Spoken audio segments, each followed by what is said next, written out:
So I got that Silverado right here. That this is the one that had no oil in it, and I was tapping and everything else at first. And I changed the oil, and amazingly enough, it sounded fine. Well, it still sounds fine. Go figure. It actually sounds great. Holds good oil pressure, everything else. I mean, I'm sure the damage is already done that's in there, but amazingly enough, it runs fine and drives fine. Now, it is having an issue with the ignition switch. I think I discussed that before, too. It's doing something weird, like it turns itself back on and it won't turn off, and it's like when you have it running, all of a sudden everything will go dead and come back to life. So I have a new ignition switch for it, and I'm going to go ahead and change that. Now, one thing I just noticed, and I didn't notice this before until just now, is this. Radio's on. There's no key in the ignition. So is that staying on what's killing the battery? Is that staying on because of the ignition switch? I'm not 100% certain. So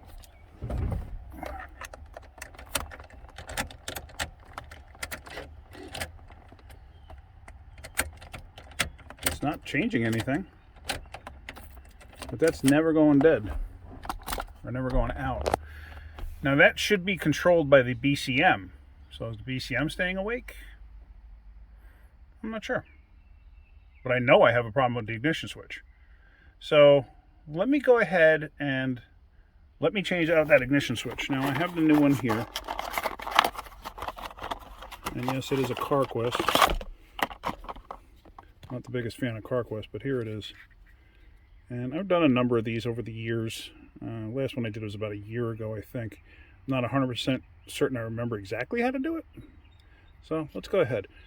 So now, what you do is, on these, this tilt wheel lever, it just pops off. You just got to get a good grip on it, and it pops off like that. Now, I got a funny feeling that there's no screws holding this thing in place. So, and I was right.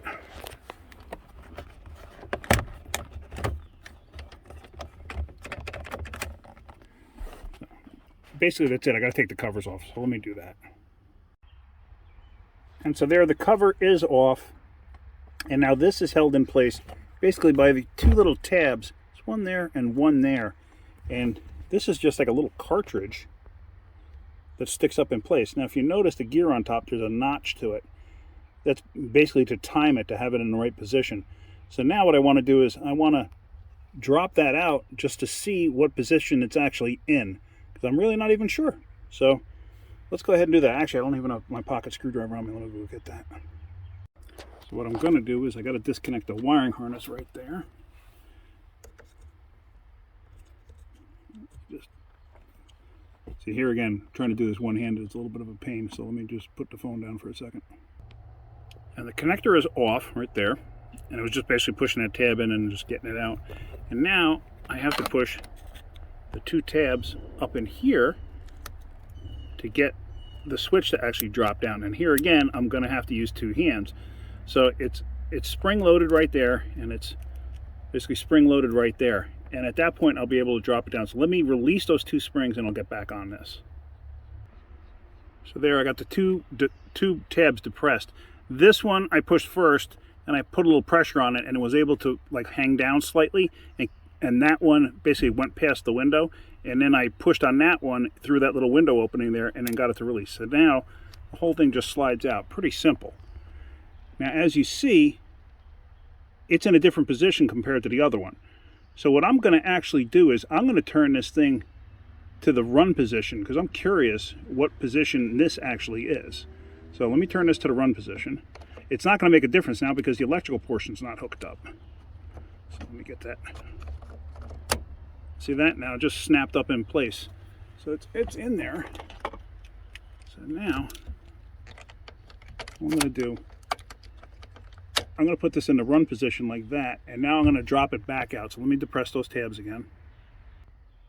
So there, I depressed those. Now this will come back out, and now we can see what position it's in. And of course, you don't really see much of a change on there, do you? So I'm going to go put that back in the off position. I got a funny feeling accessory position may be that position with that big notch. So let me go back the other way. So there we go. We're going to put this back up in place. Now that's accessory. See that? That's off. Push it in and back. That's accessory. So now, let me see if I can't do this with you watching me. No, I can't because I can't get it to drop. So I'm going to pause it. So like I said, I held pressure downward on it. I depressed that one up there. It clicked and it dropped past the window. Then I went to this one through the window and I depressed it and it dropped past the window. So now it should come out again and we'll see what position it's in. There we go. Okay, so accessory is the position that the other one is in. Now I'm just curious on something. Yeah, it's locked over. All right, so now here's the new one, same position. Now we're just going to take that and stick that back up in there, like that. So now before I've done anything, I just want you to notice this. That radio is still on. So the keep alive memory is keeping everything on. Why? I do not know. So that's something else I'm going to have to look into. But I know that we had a problem with this. Because like I said, the cluster kept on dying out, and if you played with the ignition switch, it would stay good, basically. So I know that this was an issue. So let me get this connected.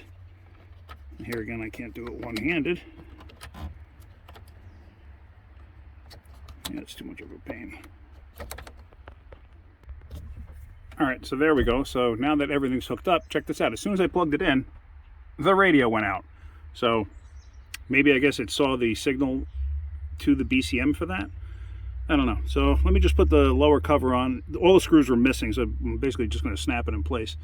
And then let's start this thing up and see what happens. Got the lower cover on. This just snaps in there. I'm going to see if I can find some screws to put in this thing to hold it together for them. I'm sure I got something somewhere. Let's see.